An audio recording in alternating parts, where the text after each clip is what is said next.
चलते हुए छठवां दिन व्यतीत होने को जा रहा है। अभी थोड़ी देर पहले हमारे बड़े भ्राता श्री अनिल आपके लिए कथा श्रवण करा रहे थे। वहां से आगे का प्रश्न लेकर के चलेंगे। यदि उसमें कोई गलती भी बन जाए तो बहन या बेटी समझ कर क्षमा करके बताने कृपा करें, क्योंकि ना हम कोई इतने बड़े शास्त्री हैं, न ज्ञानी हैं, न विद्वानी हैं। जो कुछ जानते हैं आपकी दुआ से और भगवान की कृपा से वो श्रवण कराएंगे।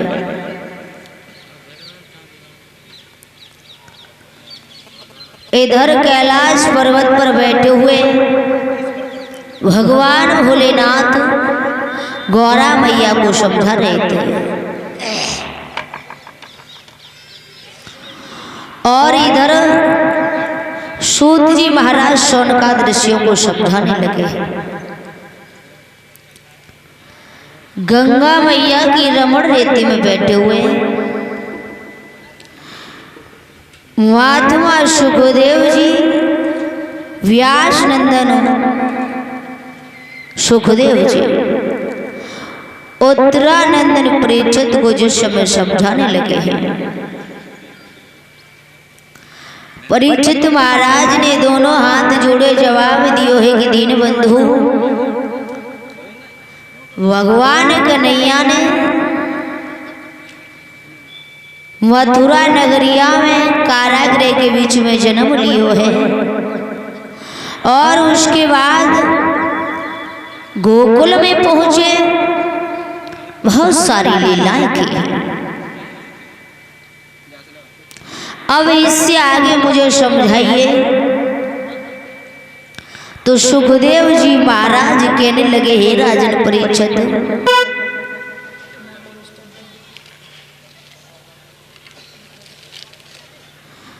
बताने लगे हैं कि हे राजन परीक्षित,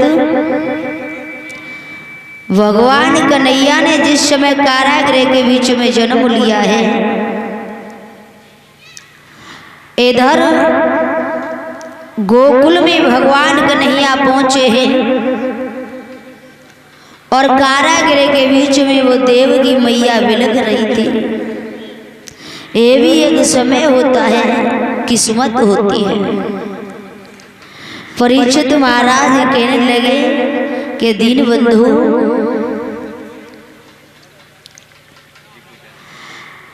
उधर मैया खुशी मना रही है और एक मैया कारागृह के बीच में रो रही है।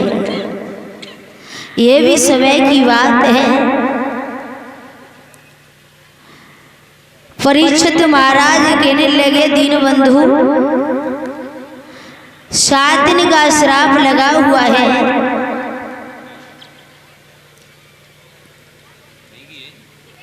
और मुझे आज 6वां दिन है।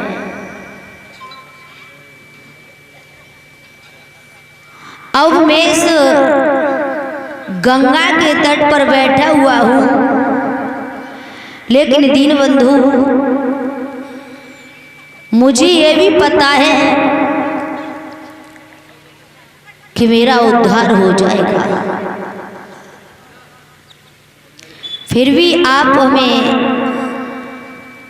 ऐसी बातें बताते चले जाओ, मेरा जीवन संभल जाए। लेकिन याद रखना भक्तों, ये भागवत जो कराई जाती है वैसे दुनिया जानती है। भागवत दुनिया जानती है कंस किसने मारा कि रावण किसने मारा। जो वक्ता होता है उसके मुंह से न जाने कौन सी जगह पर और कौन सी बात निकल जाए जो मानव के जीवन में काम आ जाए। सुखदेव जी कहने लगे, हे राजन परीक्षित,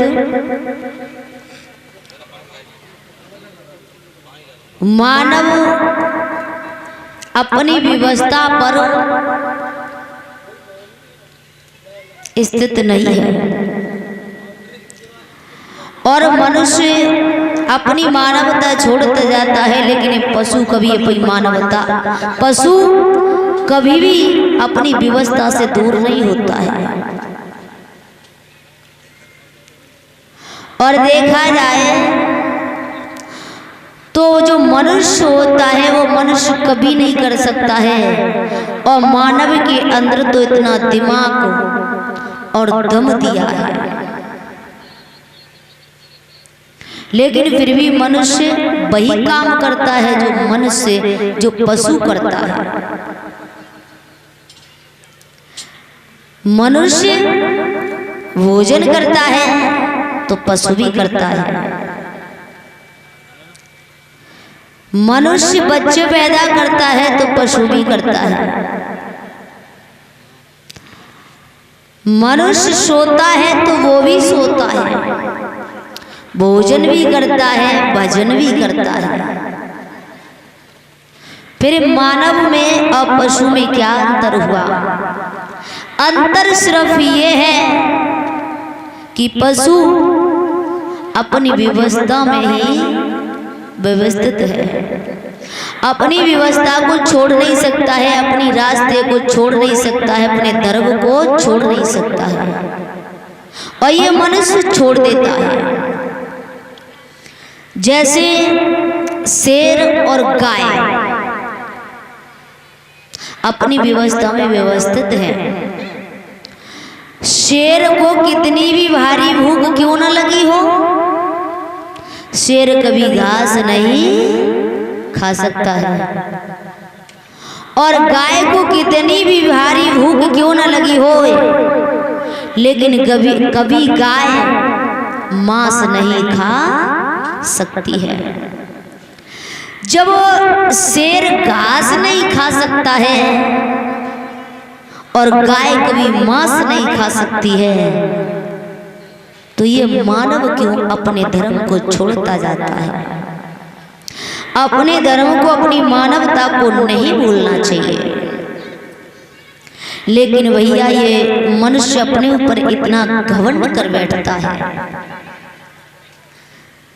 बलवान हूं, बहुत बड़ा परिवार है, बहुत बड़ा व्यापार है, अपने ऊपर घमंड है। लेकिन भैया 4 चीजों पर मनुष्य के लिए हमेशा काबू रखना चाहिए। 4 चीजें काबू अपने वश में करना चाहिए। 4 चीजों पर अपने वश में, वो 4 चीजें कौन सी है जिन्हें वश में करना चाहिए? एक तो काम, दूसरा क्रोध, क्रोधों में आकर के इंसान न जाने कितना नुकसान कर देता है, और तीसरा मद, अहंकार, और चौथा लोभ। लोभ कभी नहीं करना चाहिए, इन चीजों को त्याग देना चाहिए।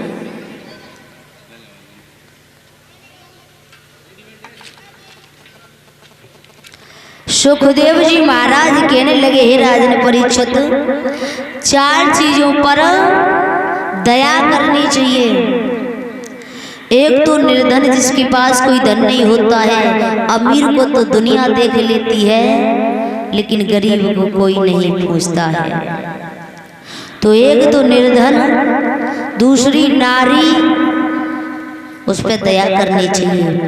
नारी एक तरह से अबला बताई है, और अबला कहते किसे हैं? कुंवारी है तब तक माँ बाप के घर पर है, तो माँ बाप के बल से चलती है, और शादी के बाद, पति के घर आने के बाद पति के सहारे से चलती है।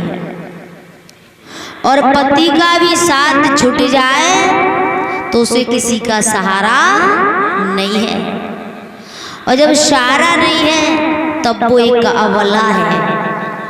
अबला कहते आमानी नहीं और बलवानी ताकत, जिसके लिए कोई सहारा, कोई बल, कोई ताकत नहीं होती है, वही अबला होती है। और बताया है तीसरा बालक, और चौथा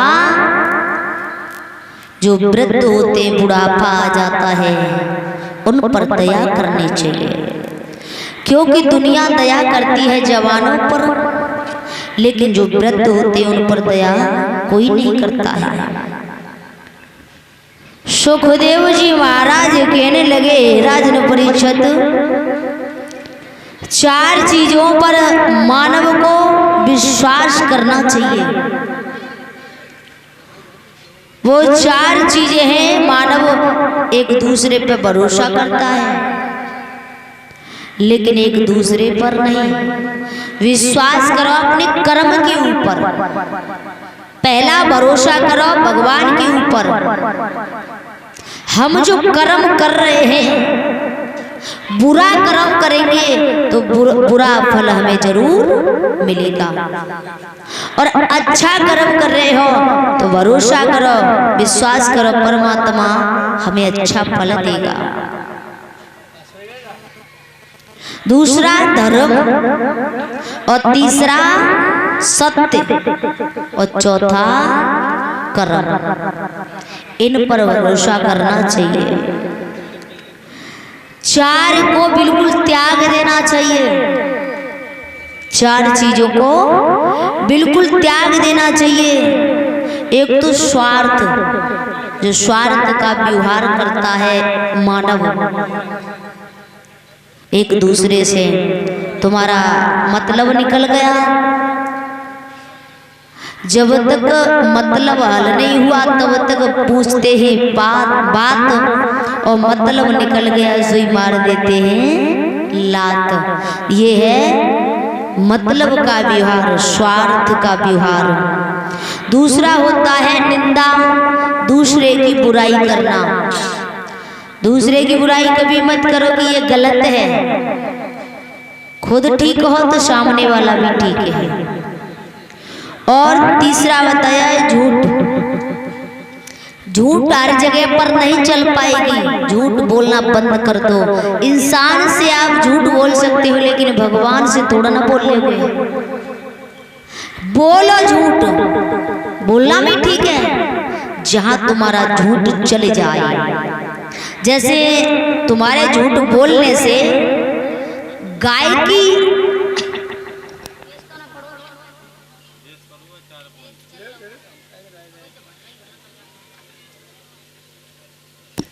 बताया है कि झूठ उस जगह पर बोलो जहां तुम्हारे झूठ बोलने से गाय की जान बच रही हो। झूठ उस जगह पर बोलो जहां पर लड़की की शादी हो रही है, गरीब की शादी हो रही है,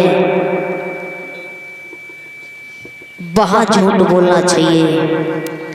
अगर गरीब बाप की बेटी और अच्छे घर में चली जाए तो नेक नहीं, खूब झूठ बोलो, क्योंकि उसका घर तो अच्छा बनेगा।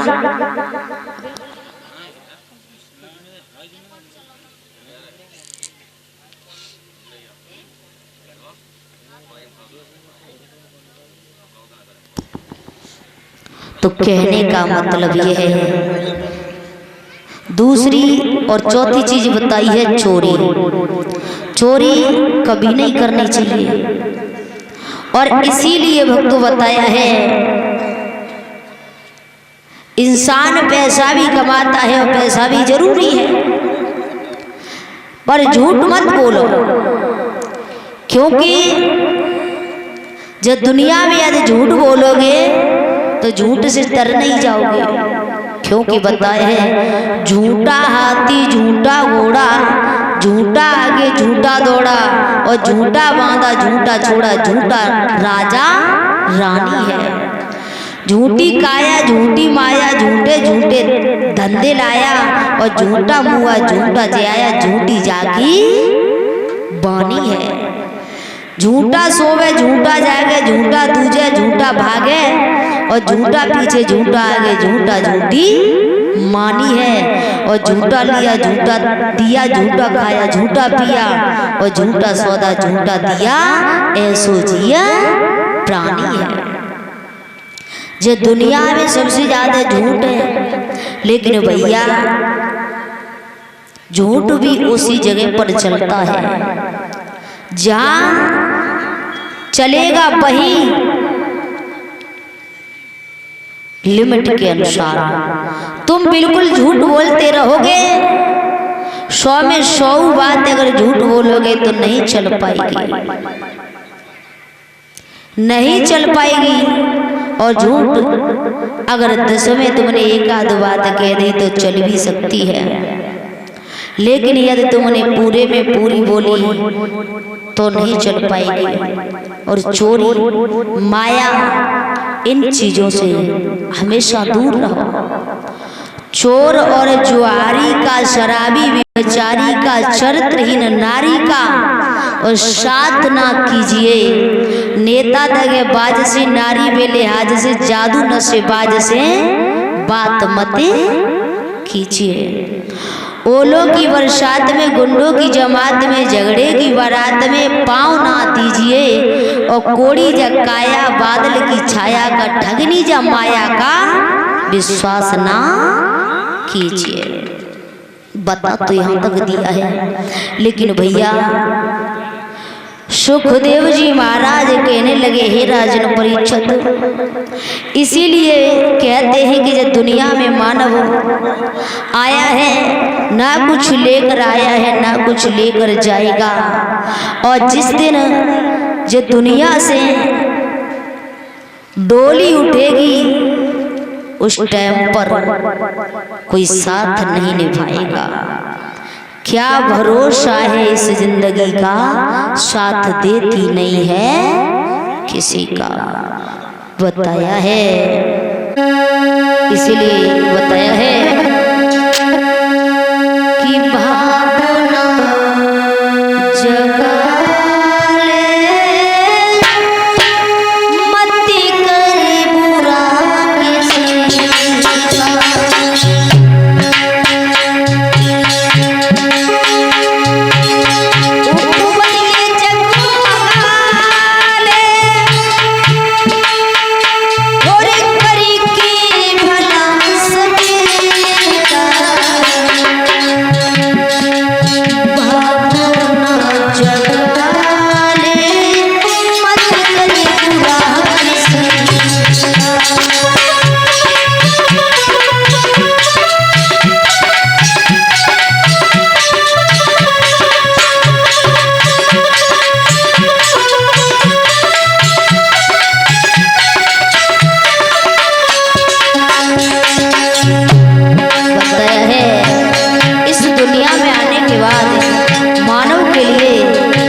साथ जाने वाला नहीं है। कमा ले धन और दौलत, जोड़ ले हीरे और मोती, मगर तू याद कर बंदे, कफन में जेब नहीं होते।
कुछ करना है वो आज कर ले। यानी धर्म पुण्य का काम जो भी है, जो करना है वो आज कर ले। क्यों?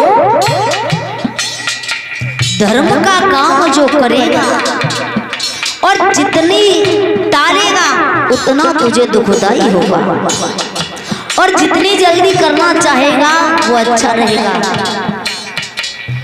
कल करे सो आज करे, आज करे सो अब, और पल में परलय होएगी बहुर करेगो कब। अरे हर पल ना डाली जो ऊंची करना आज बच जाएगा नकाया,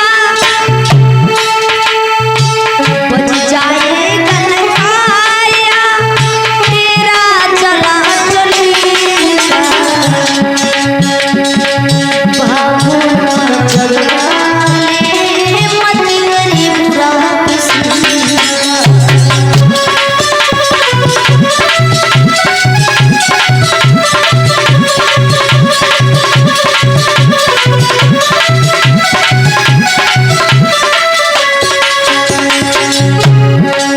और बताया है, अरे डर कर किसी के डर से किंचित ना डरो मगाया।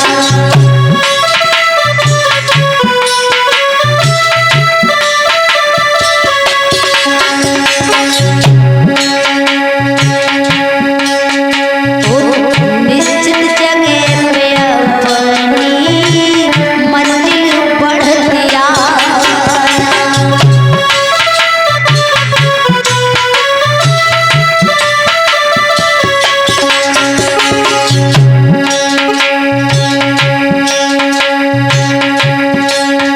अरे मन में कभी न लाया,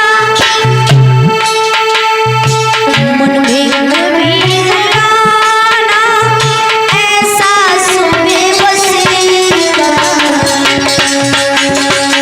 भावना जब डाले मत करी बुरा किसी का।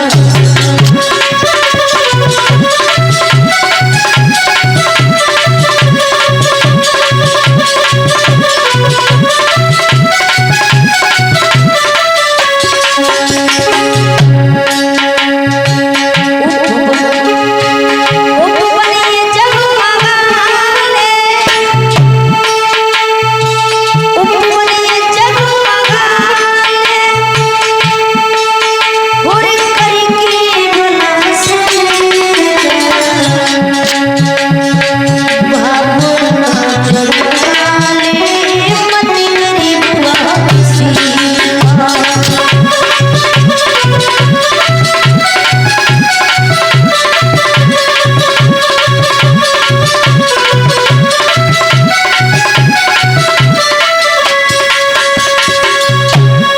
बोलिए गोविंद भगवान की।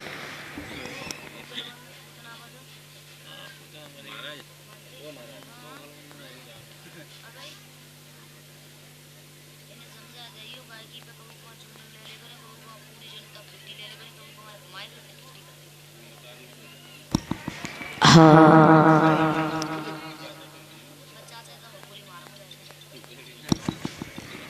आ जाइए। गंगा मैया की रमण रेती में बैठे हुए महात्मा सुखदेव जी बताने लगे, हे राजा परीक्षित, भगवान कन्हैया ने गोकुल में बहुत सारी लीलाएं की हैं। जो वो लीलाएं की हैं, कंसराज ने पूतना को भेजा है, पूतना का भी वध किया है श्याम सुंदर ने, और उसके बाद यमला अर्जुन नाम की जो दो वृक्ष खड़े थे उनका भी उद्धार किया है। सक्टासुर नाम के राक्षस का वध किया है, तृष्णाव्रत को मारा है, और उसके बाद भगवान कन्हैया के और बलराम के गर्गाचार से नामकरण कराए हैं। जब नामकरण कराए तो बताया युग युगों से अपने इस रूप को, अपने कलर को बदलते आए, इसलिए इनका नाम श्याम होगा।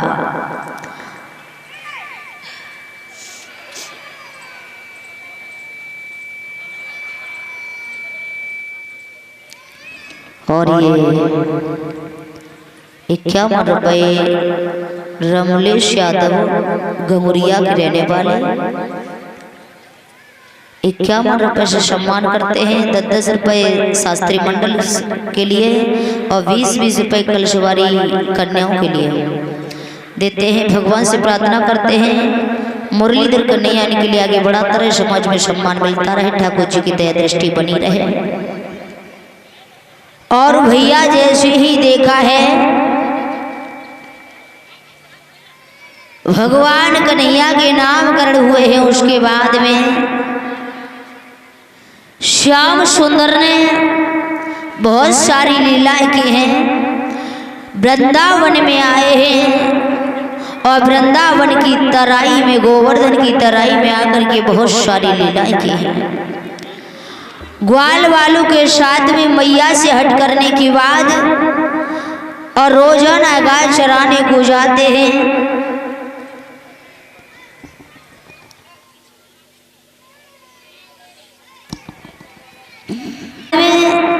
जंगल में जाकर के धेनुकासुर नाम के राक्षस का वध किया है। श्याम सुंदर ने बहुत सारी लीलाएं की हैं।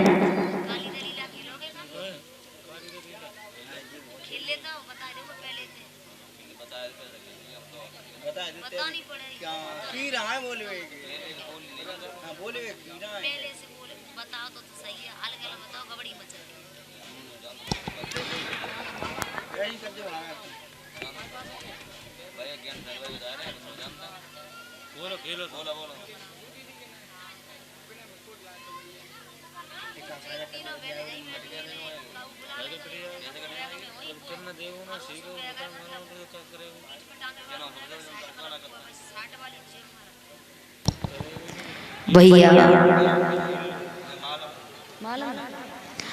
भगवान कन्हैया ने बहुत सारी लीला की हैं और श्याम सुंदर ने बहुत सारे राक्षसों को मारा है।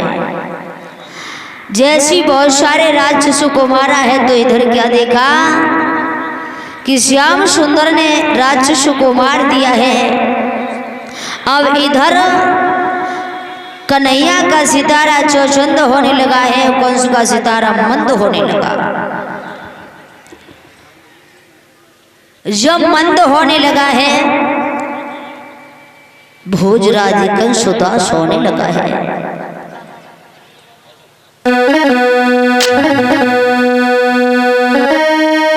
कि जिस जिस निश्चर ने चली कृष्ण चंद्र से चाली,